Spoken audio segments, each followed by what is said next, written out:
शिव बैठा।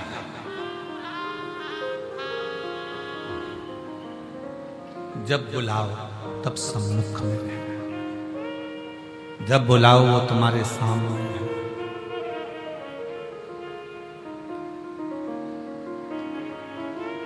कितना सुंदर प्रसंग है। 3 मित्र लड़ लिए, झगड़ा हो गया उनका, और इतना भयंकर झगड़ा हुआ महाराज जी। वो तीनों झगड़ा कर कर एक राम जी का उपासक, एक कृष्ण जी का उपासक, एक शंकर जी का उपासक, हमें समझ में नहीं आता ये आपस में झगड़ते ही क्यों है। क्यों कहते हैं, कोई कहता है कि राम बड़े, कोई कहे कृष्ण बड़े, कोई के शंकर बड़े, पर शिव महापुराण की कथा कहती है कि तीनों देवता एक हैं। भगवान विष्णु में, भगवान शंकर में, भगवान ब्रह्मा में कोई भेद नहीं है, हमारे देवताओं में कोई भेद नहीं है। परंतु लड़के लड़ लिए, झगड़ लिए। नवयुवक बेटे थे, आपस में झगड़े। उसने कहा तू राम को भजता है, तू कृष्ण को भजता है, तू शंकर को भजता है, आज देखते हैं कि कौन का भगवान पहले आता है, और पुकारो। सबसे पहले राम जी को पुकारा गया, और जो राम जी को पुकारा तो आवाज लगाई, हे राजा राम आइए, मेरे अवध के नरेश, मेरे अयोध्या के राजा आइए। और राम जी महाराज आए। फिर बुलाया कृष्ण को, हे द्वारका के नाथ, हे मथुराधीश, हे द्वारकाधीश आइए, आपका इंतजार है। आए।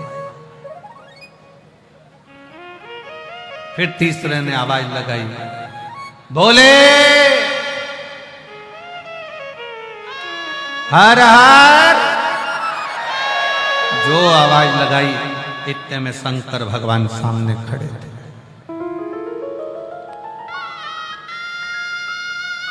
शिव जी सामने, दोनों का चेहरा उतर गया। शंकर भगवान ने उन दोनों को पास में बुलाकर कहा, तुम ये मत सोचना कि राम नहीं आया, तुम ये मत सोचना कि कृष्ण नहीं आया, तुम ये मत सोचना कि मैं आया हूं।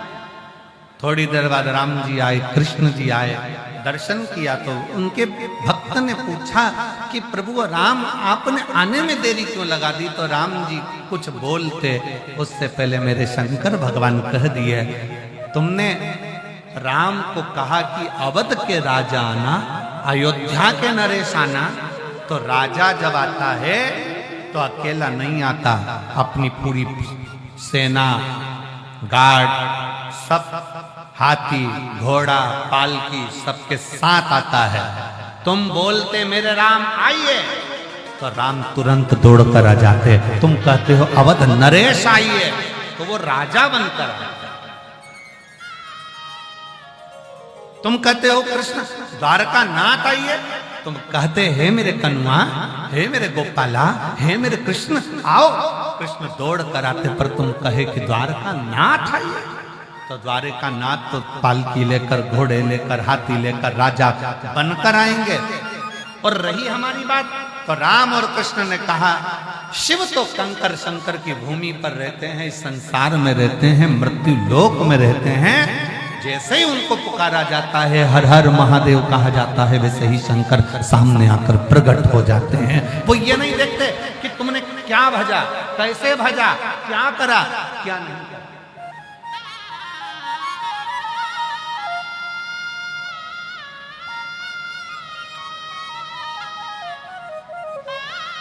उनकी तो सरलता, उनकी तो सहजता।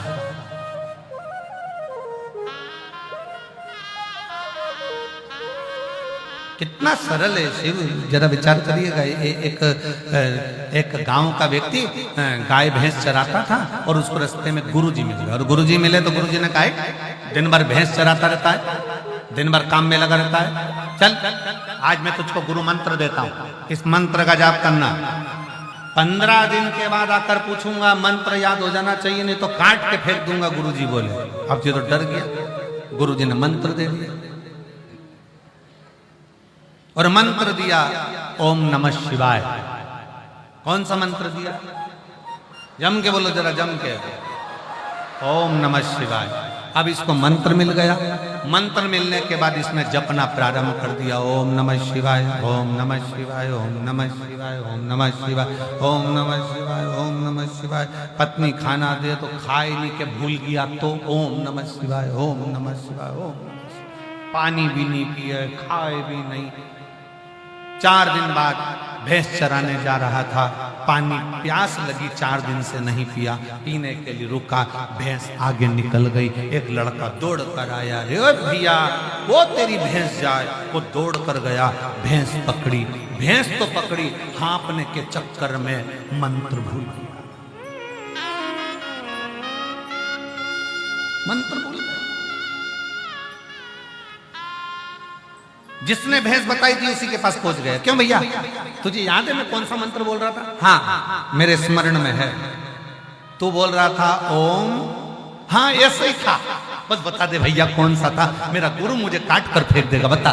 तो कहा ओम ओम ओम भैंस जाए।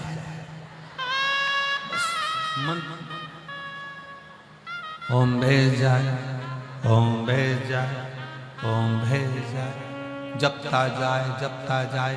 एक दिन शंकर भगवान पार्वती जी से बोले, पार्वती तूने मेरे कितने नाम सुने, तूने मेरे कितने नाम सुने? पार्वती कहती हैं आपके तो सहस्त्र हजारों नाम है प्रभु। पार्वती जी से शिव जी ने कहा, ये गाय भैंस चराने वाला जा रहा है ना, इससे पूछ ये किसका नाम ले रहा है। पार्वती जी बोली अब भी कुछ क्या थे।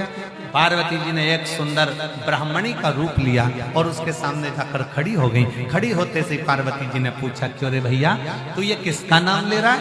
उसने मन में विचार करा, अगर इससे बात करने में लग गया और मंत्र भूल गया तो ये तो अपनी पहचान वाली भी नहीं दिख रही, बताएगी भी नहीं, इसलिए उसने मुंह इधर कर लिया।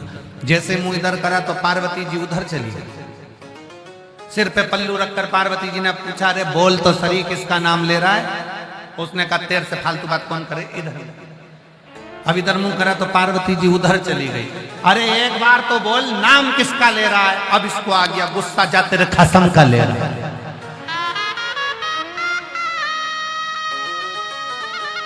जो पार्वती जी सुनी शिव जी के पास आ गई। भोलेनाथ जी ने पूछा, पूछिए किसका नाम ले रहा हो? मेरे खसम का, तुम्हारा। शंकर भगवान बोले,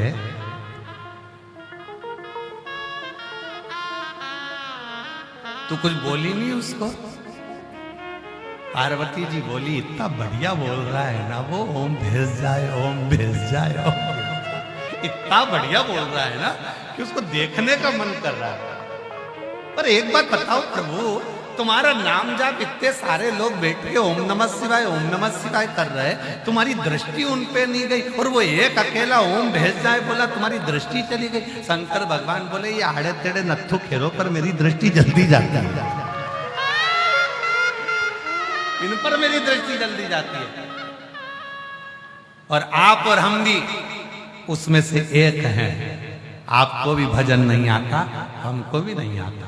आपको भी तप साधना नहीं आती, हमको भी नहीं आती। आपको भी प्रभु को रिझाना नहीं आता, हमको भी नहीं आता। आप और हम तो बस भगवान के नाम का उच्चारण करते रहते हैं। श्री शिवाय नमस्तु,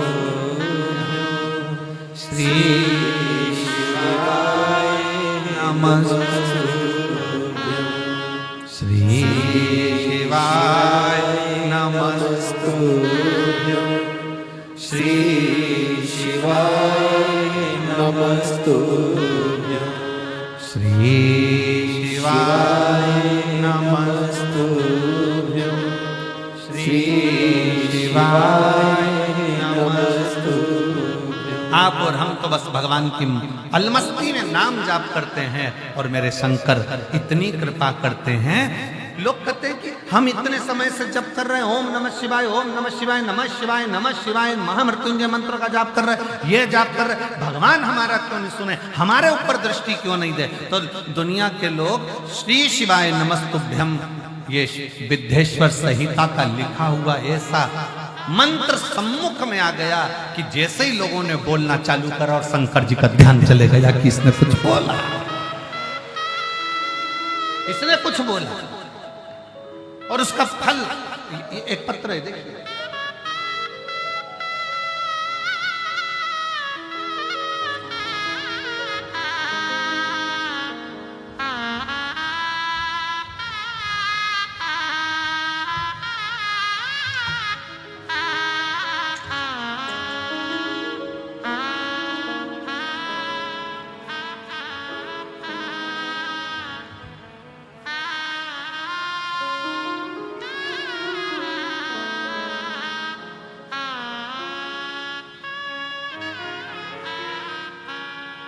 मेरा नाम अंजलि, मेरे पति का नाम अभिमन्यु मौर्य है।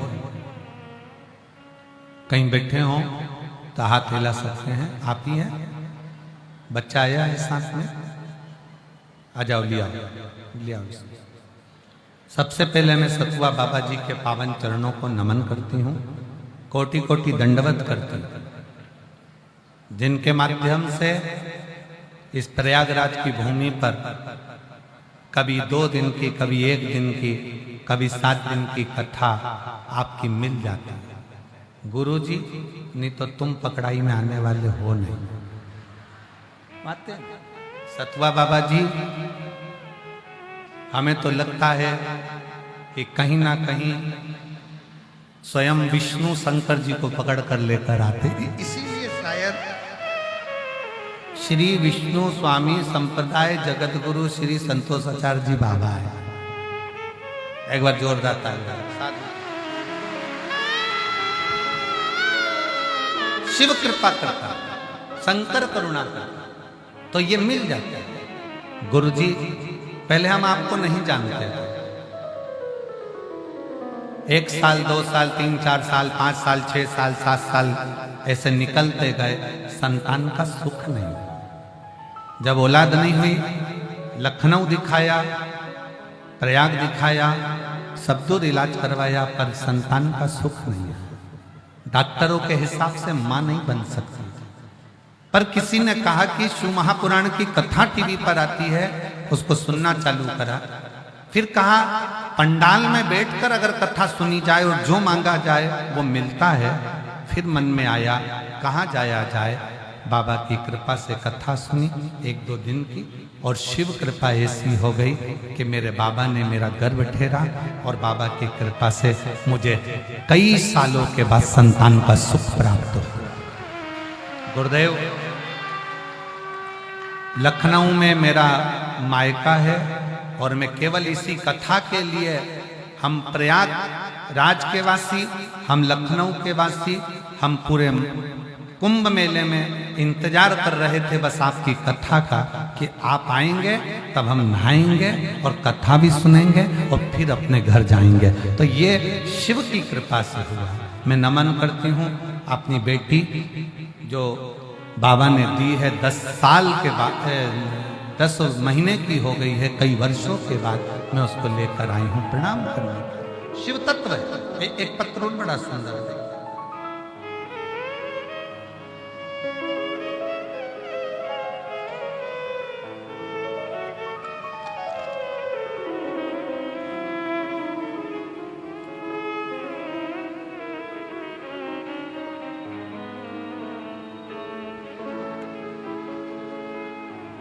मेरा नाम माधुरी सिंह है। मेरे पति का नाम श्री विकेश कुमार सिंह। मैं पटना अगम कुआं बिहार की रहने वाली है। कहीं बैठी हो तो हाथ हिलाइए। अगर कहीं बैठी हो तो हाथ हिलाइए। मेरा नाम माधुरी सिंह, मेरे पति का नाम श्री विकेश कुमार सिंह। मैं पटना अगम कुआं बिहार की रहने वाली हूँ। कहीं बैठी हो तो हाथ हिला सकते, और अगर बैठी हो तो एक बेलपत्र लेने के लिए आ सकते। मेरा मोबाइल नंबर ये है। आपकी कथा 2022 से सुन रही हूँ। मेरे बड़े बेटे का नाम करण कुमार है। उसको 2024 अगस्त के महीने में अचानक से कान में दर्द हुआ। दिल्ली के हॉस्पिटल में दिखाने पर डॉक्टरों ने दवा दी, पर ठीक नहीं हुआ। फिर वापिस वही दिल्ली के डॉक्टरों को दिखाया गया, तो डॉक्टर ने जांच कर निकाला कि इसमें कोई गांठ हो गई, कान के अंदर गठान हो गई है। हम लोग सब घबरा गए। उस कान में गांठ होने के कारण बस हम सब घबरा गए, लेकिन फिर भी हम लोग हिम्मत नहीं हारे। डॉक्टरों ने कहा कि यह गांठ साधारण नहीं है, शायद ये गठान कोई दूसरी मानी जाए। सारा घर उदास हो गया। करें? डॉक्टर साहब से कहा आप दवाई दे दो, हम कुछ दिन के बाद में फिर वापिस जांच कराएंगे। और भोलेनाथ पर भरोसा कर हम दवाई लेकर घर आ गए। दवाइयां देते रहे, शंकर के मंदिर में बेटे को भेजते रहे कि शिव मंदिर जाओ, झाड़ू लगाओ, पोछा लगाओ, शंकर के मंदिर में 1 लोटा जल चढ़ाओ, चढ़ा हुआ जल पियो और एक बेलपत्र खाओ। मेरे बेटे ने 7 दिन लगातार मंदिर जाना प्रारंभ करा। बेटे का विश्वास नहीं था क्या शंकर जी का पिया हुआ जल गठान को गला सकता है, बेलपत्री क्या गांठ गला सकती है। मेरे बेटे ने 7 दिन मंदिर जाना प्रारंभ करा। हम भी उसको मंदिर के लिए प्रार्थना करते, हम भी जाते और बाबा की ऐसी कृपा हुई। डॉक्टर ने कहा था कि 7 दिन के अंदर इसकी रिपोर्ट आना जरूरी है, नहीं तो बड़ी बीमारी का चांस है। और बाद में 7 दिन के बाद डॉक्टर को वापस दिखाने के लिए गए तो मेरे डॉक्टर भी दिल्ली के आश्चर्य कर रहे थे। जो गठान कान में थी वो पूरी की पूरी गल चुकी थी और बाबा की कृपा से वो ठीक हो गई। मैं शिव को प्रणाम करता हूं। शंकर की उदारता किसको कहते हैं, शिव तत्व किसको कहते हैं।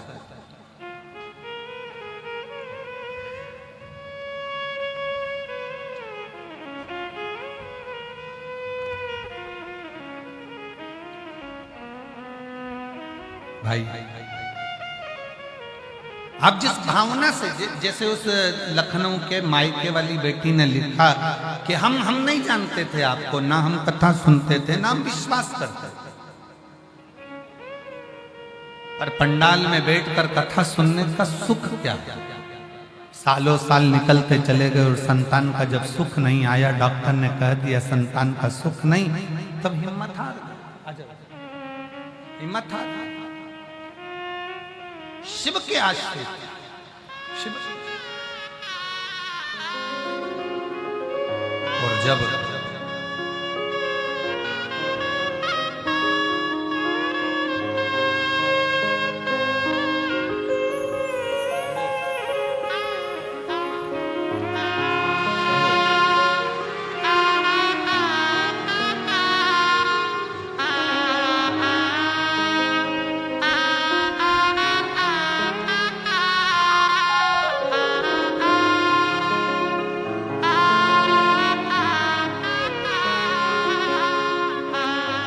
खुश हो, रोते नहीं, अब तो बाबा ने दे दिया ना, अब रोना नहीं चाहिए। आंसू पोंछ के जाओ, आंसू पोंछ।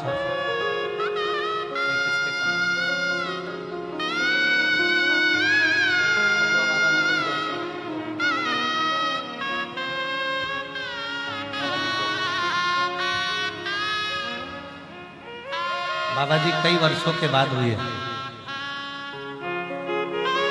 एक बार जोरदार ताली बजाकर साथ में शिव।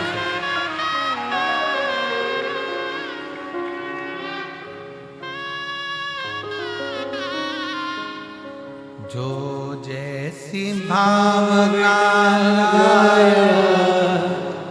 वो वैसा ही फल पाया, जो नहीं खाली उसे लौटाया, वो मन ही मन हर्षाया, और कर दिया माला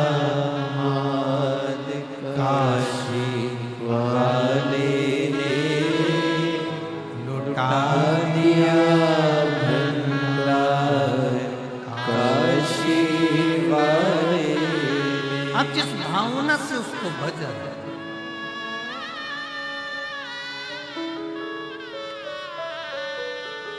आप जिस हृदय से उसको पुकार रहे,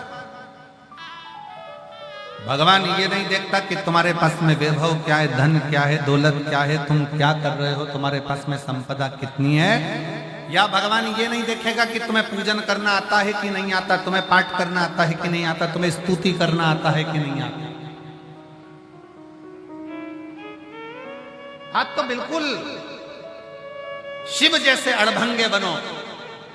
सुबह उठो, स्नान करा, 1 लोटा जल भरा, अपने नजदीक के, अपने घर के पास जो शंकर का मंदिर हो वहां 1 लोटा जल चढ़ाने की आदत डाल लो। अगर तुमने 1 लोटा जल चढ़ाने की आदत डाल ली तो वो महादेव भी देने की आदत डाल लेगा, कम नहीं देगा। आप 1 लोटा जल शंकर के मंदिर जाना चालू तो करो।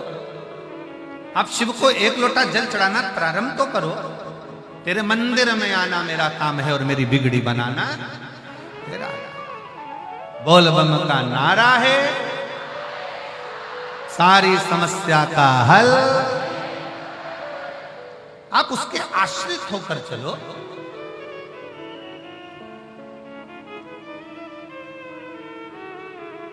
क्या चाहिए शिव जी को? कड़प ने क्या दिया था? वो जानता ही नहीं है पूजन क्या होता है, पाठ क्या होता है, अर्चना क्या होती है, तो भी शिव प्रसन्न हो। और कई लोग दिन भर बैठ के डराते रहते हैं, ये मत चढ़ाना, ऐसा मत करना, श्री शिवाय नमस्तुभ्यम क्यों बोलते हो, दोपहर के समय शंकर को जल मत चढ़ाना, तो शाम को शंकर को जल मत चढ़ाना, तो सुबह शंकर को जल मत चढ़ाना, तो ऐसे टाइम पे शंकर को जल मत चढ़ाना। मरने का कोई समय है क्या? जम के बोलो जरा, मरने का समय है? नहीं। तो प्रभु से मिलने का कोई समय है कि रात को 12 बजे भगवान मिलेंगे, सुबह 8 बजे भगवान मिलेंगे, 4 बजे भगवान मिलेंगे, 6 बजे भगवान मिलेंगे? नहीं। जैसे मौत का समय नहीं होता तो मेरे शंकर से मिलने का, भजन का भी कोई समय नहीं होता। जब मर्जी पड़े तब, जब तुम्हारा दिल कर जाए तब उसके दरवाजे पहुंच जाओ। बेटे का कमरा, बेटे के कमरे का दरवाजा बंद होता है, बेटी के कमरे का दरवाजा बंद होता है, देवर के कमरे का दरवाजा बंद होता है, जेठ के कमरे का दरवाजा बंद होता है, मेहमान के कमरे का दरवाजा, अतिथि रूम, गेस्ट रूम का दरवाजा बंद होता है। पर जो घर में बुजुर्ग बूढ़े माँ बाप होते हैं ना, उनका दरवाजा कभी बंद नहीं होता, वो खुला की खुला रहता है, खुला की खुला रहता है। क्यों? क्योंकि बूढ़े माँ बाप को जब बुलाया जाए, जब बड़ी बहू, छोटी बहू, बेटी, बेटा कोई भी दौड़ कर आवाज लगा दे, मम्मी मम्मी, और मम्मी का दरवाजा खुला है, तुरंत जाना पड़ेगा। पापा का दरवाजा खुला है, तुरंत जाना पड़ेगा। जैसे घर के बुजुर्ग का दरवाजा हमेशा खुला रहता है, उसी तरह 33 कोटि देवताओं में वो देव है 33 कोटि, उसमें एक देव अधिदेव महादेव है, शंकर का दरवाजा, वो बुजुर्ग का दरवाजा खुला रहता है। आप जब पुकारोगे तब शिव को आना पड़ेगा, आप जब लोटा भर के जल चढ़ाओगे तब शंकर को सुनना पड़ेगा, तब शिव आएगा, सुनेगा।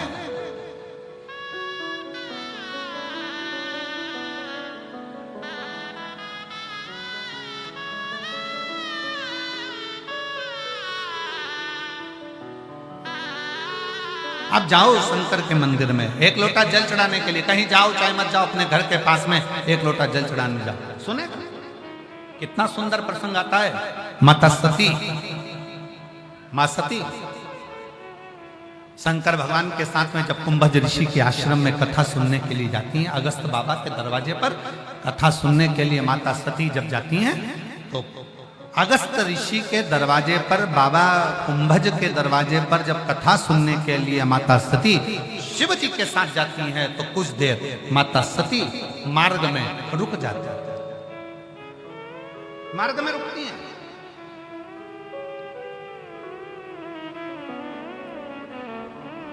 और वो नियम आज तक चल रहा है।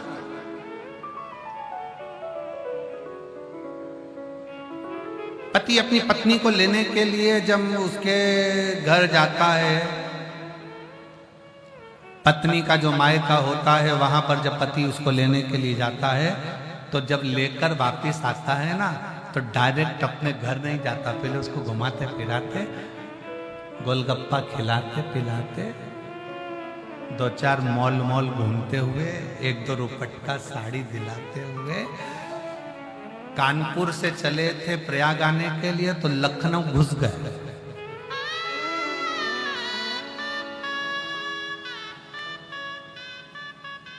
पत्नी बोल रही है, घर पे मम्मी पापा इंतजार कर रहे होंगे, उनको तो फोन कर दो। उनको ये थोड़ी ना मालूम है कि अभी अपन निकले कि नहीं निकले, वो तो समझेंगे अभी निकले ही नहीं, चल अपन कानपुर घूम के आते, लखनऊ घूम के आते, थोड़ा प्रयाग घूमकर फिर चलते। शंकर भगवान माता सती को लेकर पहुंचे। एक स्थान पर भगवान शिव सती के साथ बैठे।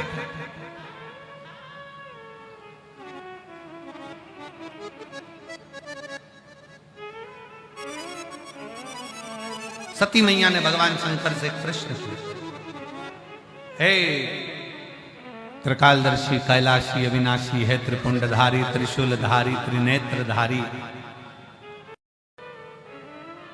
मेरा एक विनय है, आप सिखाएंगे? शंकर भगवान ने पूछा, बोलो क्या विनय?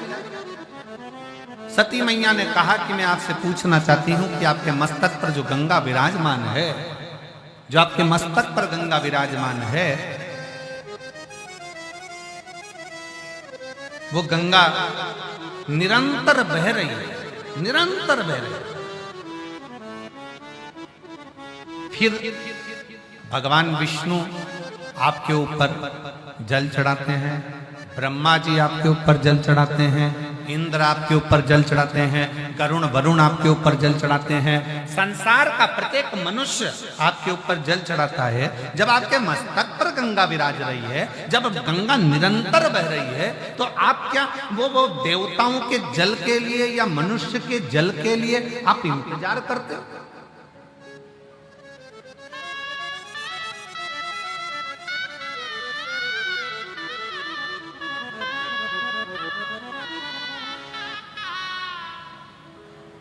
भगवान शिव मुस्कुराए,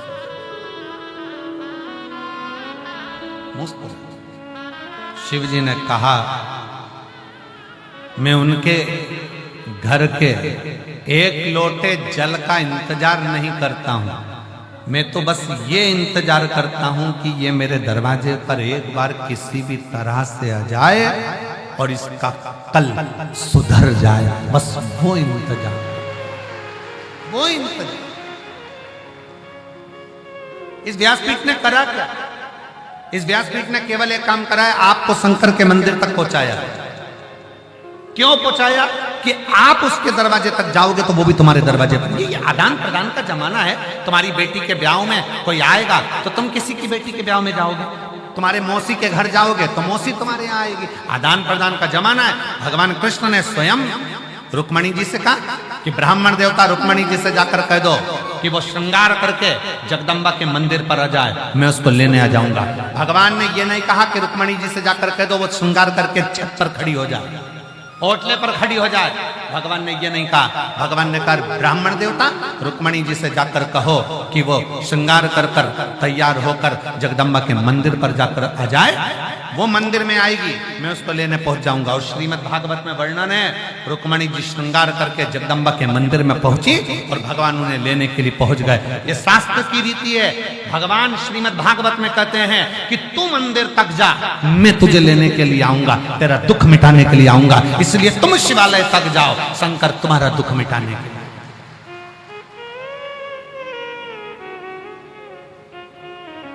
शिव की चौखट तक जाओ तो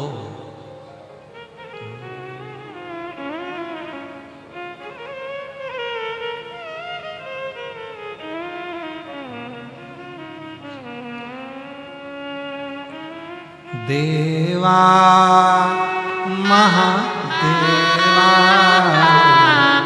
ओ देवा महादेवा, सारी उम्र करूं तेरी सेवा, बाबा जी मेरी लाज रखना।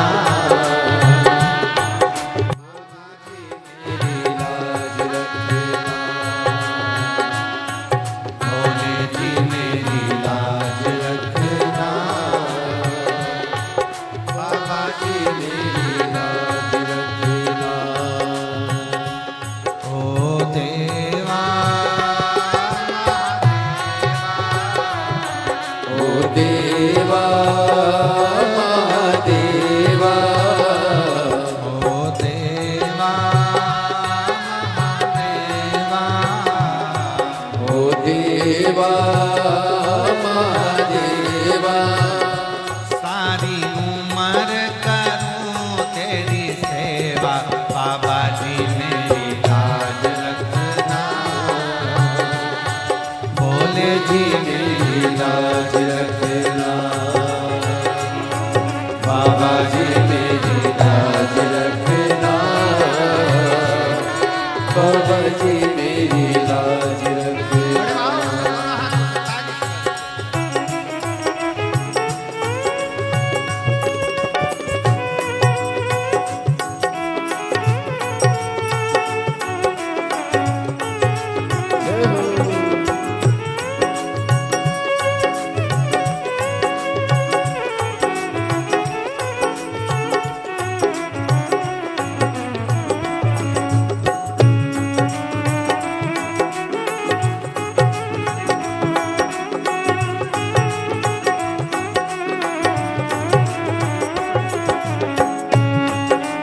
जटा में गंगा विराजे, तेरी जटा में गंगा विराजे, ओ तेरी जटा में गंगा विराजे, तेरी जटा में गंगा विराजे।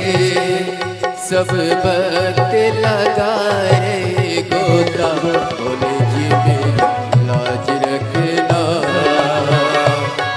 बाबा जी मेरी लाज रखना, बोले जी मेरी लाज रखना,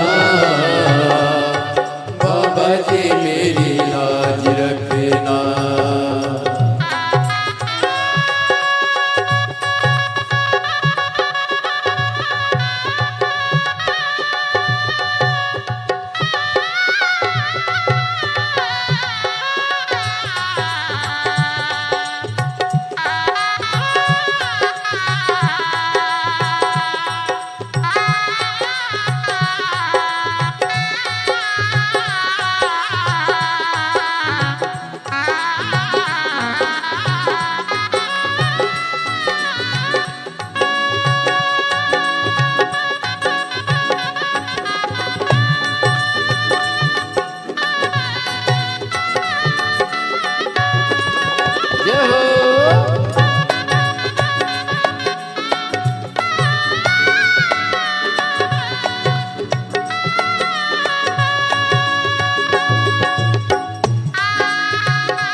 चंदा विराजे, ओ तेरे माथे पे चंदा विराजे, ओ तेरे माथे पे चंदा विराजे, तेरे माथे पे चंदा विराजे।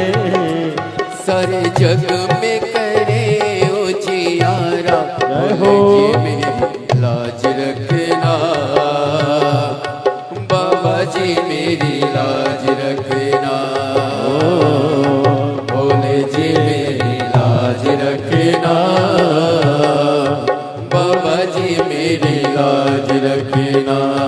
हे देवा महादेवा, हे देवा महादेवा, हे देवा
संग में गौरा विराजे, तेरे संग में गौरा विराजे, तेरे संग में गौरा विराजे।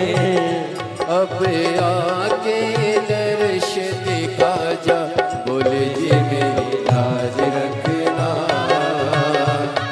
बाबा जी मेरी लाज रखना, बोले जी मेरी लाज रखना, बाबा जी मेरी लाज रखना। ओ देवा महादेवा, ओ देवा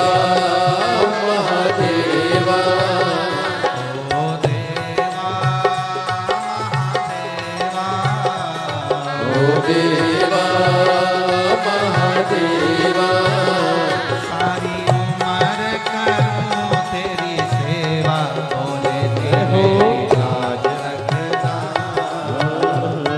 बाबा जी